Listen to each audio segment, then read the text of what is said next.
Okay, here's a breakdown on the number. Now just keep in mind, this is based off my aspirations and goals for this business. Yours can be completely different from mine, and you can start elsewhere. But the machine I'm getting is the La Marzocco GS3 AV. This basically gives me the option of having a water reservoir or plumbing options, and those are things to consider depending on volume that you maybe foresee yourself doing in the near future here, and that can determine what espresso machine you go with, because they're obviously way less expensive, and that could be the determining factor of why it's way less expensive. Something like a Luca A53 Mini can be less, but you don't have the option for plumbing should you need it later. So that's one thing to consider. The other thing you're going to need is a grinder, and those have obviously a different range depending on the volume that you plan to do or expect to do or want to do, right? So you could start lower and then build up. Same thing for the espresso machine. The one I'm getting is the Maconing E80 grind by sink. This is kind of like your more top of the line commercial grinder. You can start with way less.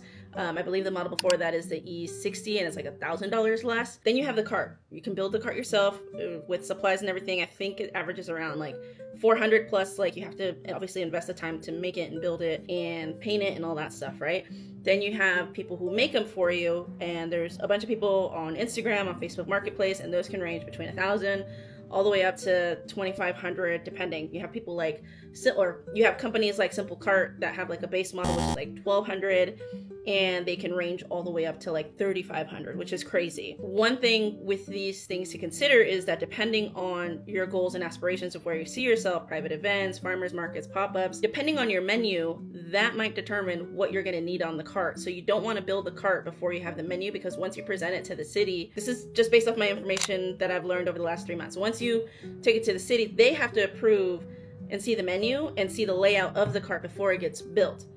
So once you have that idea, then it kind of determines everything else. One example of this, I believe if you're going to have dairy or if you're making the drinks on the spot, depending on the county that you're in, it might require you to have a sink. So your cart has to have a sink in order to be approved by the health department. So those are other things to consider. Then we get to the plumbing part. So we can buy basically everything individually and build it and put it like on a board or something, and that's your cart, and that can range, you know, between I don't know, just depends on the parts that you want to go with, and that can be between like 300-ish to 1,200 if you want it already built by a company. I believe there's one called like the Hub, and that basically has everything with it. It's like $1,200. That's not including the sink feature. So if you do need the sink feature, then you need to add that on for like another $800. So it can add up pretty quick, again, based off your menu, based off the county or city that you're in. Then there's all the little things that one might not think about. You'll need like 2 coolers, one for all your milks, one for just ice in itself, crates to sit that on, a table probably, maybe a tent. Then you have to think about your power. So depending about like the events or where you'll be at, then you might need a generator. So you can buy a generator. Those can range, it can get kind of expensive, like in the thousands-ish around there. Or you can rent one from Home Depot for like the day. It's like $100 to $150, something like that. Then you have to think about who's gonna provide your beans, how much those are gonna cost you to buy in bulk. Then you have like your milks, or you know, who's your wholesaler gonna be when it comes to that stuff, or syrups if you're not gonna make your own syrups, what that's gonna look like. So there's all these little things within the things to do it, but the bulk of the money comes on the equipment. And last but not least, I don't want to say because you could do this at any time, but is the permitting aspect of that. Are you just going to start with friends and family just to test the market and stuff like that? Then maybe you don't need it. Sure, you want to do it the right way, but you also have to test to see if this is even something you're going to actually like to do, enjoy doing, can do it, and see if there's a market for you in that space, which I think there's room for everybody, in my personal opinion, because everybody has their own flair to it.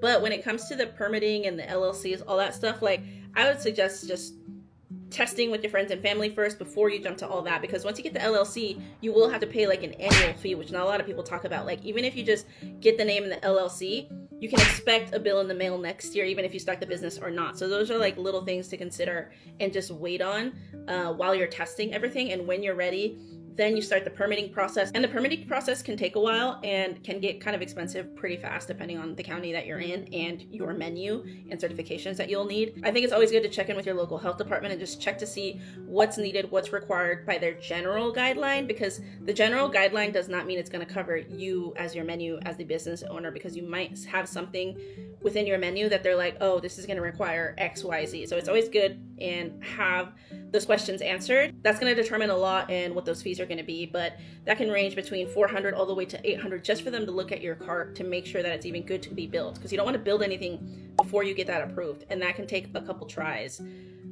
or more, depending on kind of where you're at. I know it's a lot to consider, but I hope this was helpful, and I hope it doesn't discourage you, because at the end of the day, it's not a brick and mortar and you don't have to do all the brick and mortar stuff, but it is something for you.